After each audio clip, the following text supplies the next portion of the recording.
Bom, pessoal, vamos começar mais uma aula nossa de mecânica, tá? Hoje tratando sobre reações de apoio, tá? Uma parte de mecânica extremamente importante para os futuros engenheiros aí, porque isso daqui, se você errar, você compromete uma estrutura e pode fazer com que a construção caia, tá? A gente teve exemplo prático agora de pouco tempo atrás, que foi a ciclovia no Rio de Janeiro. Aquele acidente foi única e exclusivamente falha no cálculo das reações de apoio. Então, essa aqui é uma parte muito importante para vocês. Tudo que vocês forem fazer para frente no curso de engenharia, vocês vão utilizar reações de apoio, tá? Então, a gente tem que aprender e não pode passar desse conteúdo sem ter o devido conhecimento dele, tá?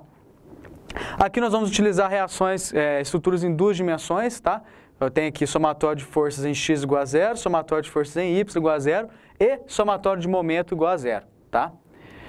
Bom, existem três tipos de reações de apoio, né? Tipos de apoio. O apoio móvel é aquele que oferece apenas uma reação de apoio, não é? A gente costuma dar um exemplo aqui de carrinho de mercado. O carrinho de mercado ele só te dá uma reação de apoio que é vertical. Enquanto você está colocando as compras no carrinho de apoio, o carrinho está parado, porque tem reação vertical. Na hora que você empurra o carrinho, você não tem reação nenhuma. Então, a mesma coisa de você construir um prédio em cima de rodinhas, né? Eu tenho depois o apoio fixo. O apoio fixo, ele te dá reação de apoio tanto em X quanto em Y, mas ele não te dá reação de apoio para giro. Então, imagine como se fosse um elo de uma corrente. Se você puxa, ele tem reação de apoio. Se você puxa para cima, ele também tem reação de apoio, mas ele não tem reação de apoio para giro, tá? Então, rótulas de estrutura geralmente são só dois apoios.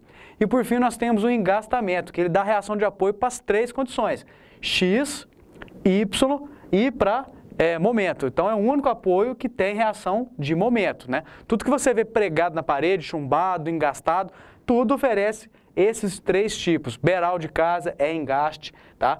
É um apoio mais fácil que tem para calcular, mas geralmente equivale a estruturas mais caras. Imagina para você sustentar uma viga de 2 metros de comprimento, a reação de apoio que você tem que ter aqui é muito grande. Agora, por esse lado aqui, pelo fato de eu ter 3 reações de apoio, eu tenho que combinar esses dois apoios, apoio móvel e apoio fixo. Tem que ter.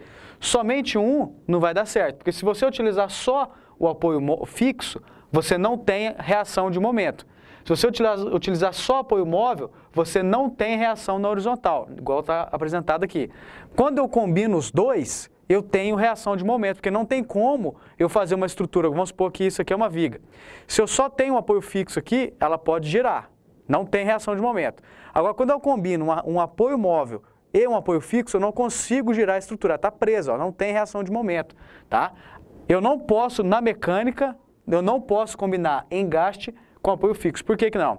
Eu tenho 3 equações de equilíbrio, x igual a zero, y igual a zero e momento igual a zero. O engaste já tem 3 reações, então eu tenho 3 reações para 3 equações. Se eu tiver que combinar essa aqui com essa, eu já vou ter 5 reações, eu não consigo fazer isso na mecânica. Até consigo na resistência dos materiais, mas em mecânica eu não consigo, ok? Então, aqui eu tenho as 3 equações que nós vamos trabalhar e vamos direto aí para o exemplo. Imagina essa estrutura, é uma viga que está biapoiada, isso daqui é um apoio móvel e isso daqui é um apoio fixo. Nós temos que saber diferenciar esses dois apoios. Esse apoio aqui, ele dá para ver que ele vai restringir o movimento aqui na vertical, não é isso? Mas não na horizontal. Aqui eu tenho esses 2 parafusos que restringem o movimento tanto na horizontal quanto na vertical, mas eu tenho um pino. E esse pino não restringe o movimento de momento, tá? Agora, quando eu combino esses dois, eu não consigo fazer essa estrutura girar. Então, os dois juntos, eu tenho reação de momento. Primeira coisa, desenhar o diagrama de corpo livre. E por que eu falo que é a primeira coisa? Para você desenhar as cargas que você conhece, que já estavam no exemplo, aqui, ó, tudo isso aqui. Nesse caso, eu já decompus, ó, aqui eu tenho uma carga inclinada, aqui eu decompus ela em X e em Y. E por que que aqui tem uma reação de apoio e aqui eu tenho 2? Porque se nós formos voltar na definição dos apoios, apoio móvel eu tenho uma reação, apoio fixo eu tenho 2 reações. Então, você tem que saber definir se é um apoio fixo ou se é um apoio móvel, não é? Como eu sei que isso aqui é um apoio fixo, vai ter 2 reações. Ah, mas é para cima, é para baixo, é para o lado direito ou é para o lado esquerdo? Como que a gente consegue definir isso? Todas as cargas estão apontadas para baixo. Isso aqui é princípio de ação e reação. todas as cargas estão para baixo. Então, para que eu tenha equilíbrio, as reações têm que ser para cima. Foi isso aqui que fez a ciclovia cair. O engenheiro, ele calculou que, naquele caso da ciclovia do Rio, a ação seria de cima para baixo. Por isso que ele fez reação de baixo para cima. Só que, na verdade, a ação da onda por baixo é muito maior do que o peso da estrutura. Como ele não tinha projetado para ter reação de cima para baixo, a ciclovia foi levada, virou e caiu, tá? Ele errou no cálculo da reação. Se eu tenho todas as ações trazendo para baixo, as reações têm que ser para cima. Então, olha só, as cargas estão para baixo, as reações estão para cima. Nesse caso do apoio em X, a única ação que eu tenho é essa daqui, ó, e ela está vindo nessa direção de cá. Então, a reação tem que ser para lá, tá? Ah, mas vamos supor que eu tenho uma estrutura muito complexa no carregamento e eu não consigo definir isso diretamente. Atribua o valor da reação, atribua aleatoriamente. Se você calcular o valor de Bx, por exemplo, e o valor de Bx deu negativo, a reação tem que ser alterada. Então, na verdade, ela não era para lá, ela era para cá. Então, reação não existe sinal negativo. Se você calculou e viu que a reação deu negativo, de duas uma. Ou você errou o cálculo matemático, ou ela não seria para cima, ela seria para baixo. Vamos supor que eu adote essa reação aqui para baixo. O correto é para cima. Se eu adotar ela para baixo, lá no meu cálculo, a y vai dar negativo. O que eu faço? Venho aqui no diagrama, mudo ela para cima, não é isso? Vou lá no meu cálculo e modifico o valor. Por que faz diferença isso? Na hora que eu for executar essa obra, que eu tiver que projetar essa reação, o engenheiro que está construindo essa obra, ele sabe que ele tem que projetar uma reação de apoio para evitar uma carga nesse sentido aqui, né? Então, o que ele tem que fazer? Põe um pilar aqui embaixo, por exemplo. Ó. Na hora que põe um pilar e trava ela aqui, eu posso carregar o tanto que for, que eu vou ter reação para cima. Ou ao contrário, se a reação tiver que ser para baixo, eu vou ancorar esse apoio, vou prender ele para que ele não desloque para baixo. Nesse caso, a tendência dele, da reação de apoio tem que ser para cima, tá? Como que nós vamos calcular isso daqui? A primeira ideia é que se faça somatório de momento. Os alunos às vezes já chegam com dúvida, eu não consigo fazer somatório de força em X ou Y, porque na linha do raciocínio ele aprende primeiro somatório de força em X e Y e depois ele aprende momento. Então ele pensa que essa sequência é válida para os cálculos, e não é. Olha como é muito mais fácil eu trabalhar com a equação de momento. Se eu fizesse somatório de momento nesse ponto aqui, essa carga não gera momento, esse Bx não gera momento e o By também não gera momento, porque estão aplicadas no mesmo ponto. Fora essas cargas, qual eu não conheço? O AY. Então, quando eu fizer somatório de momento em B, eu vou conhecer quem? O AY.